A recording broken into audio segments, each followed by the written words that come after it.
Hello, hello mga idol, mga ka-foodies. Ito, gawa nga ako ng buko pandan. At ayan na nga, hinalo ko na yung lahat ng ingredients yan. Yung buko natin, yung buko pandan jelly natin, at saka yung sago. At ayan na nga, nilagyan ko na ng evaporated milk at saka 2 latang condensed milk. Ayan o. So, ang dami pala. Sa 2 pakete yan na gulaman. Ayan, yung pandan. Ayan. Mr. Gulaman Pandan. At ayan na nga, ni-mekas na natin yan. Sabi nga ni Insan. Ayan o. Wow, grabe mga kapudis. Wala pa yung whipping cream ha. Ayan o. Ayan. At ilagay na natin yung whipping cream natin. Alog-alogin muna. Ayan o. Wow! Ayan mga kapulis, ubusin natin tong whipping cream na to. At ayan na nga oh. Ayan, dandahan lang natin kasi napuno yung lalagyan natin. Sobrang laki na yan pero napuno pa rin.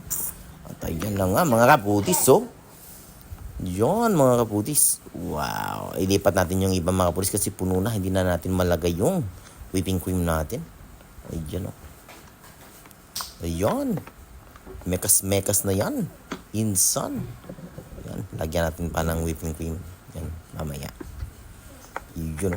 Yan. Durugin natin yung gulaman. Yung sago natin yan. Yung sago. Ayun o.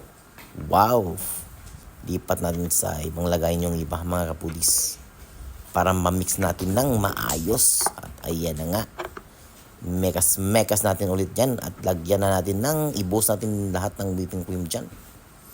Ayun o. Wow, grabe mga pudis. Ayun o. Wow, pwede na to mga kapudis. Ayan mga kapudis. Ayun o. Saktong-sakto na yan. Tikman nga. Tamang-tama lang. Yung tamis. Ayun o. Ayan mga kapudis. Tapos na. So, tikman na natin to mamaya mga pudis. Ayan na yung nagawa natin, no? Ayan, 3 malaking Tupperware. Ayan, no? Yung baunan. Ayan. So, tikman na natin ito, mga kabukis. So, atat na si Insan. Naglalaway na. Unang subo pa lang yun. Pero, grabe, mga kapudis. Sold na ito nga. Ayan, no? Thank you for watching. Follow and share for more videos. Bye-bye.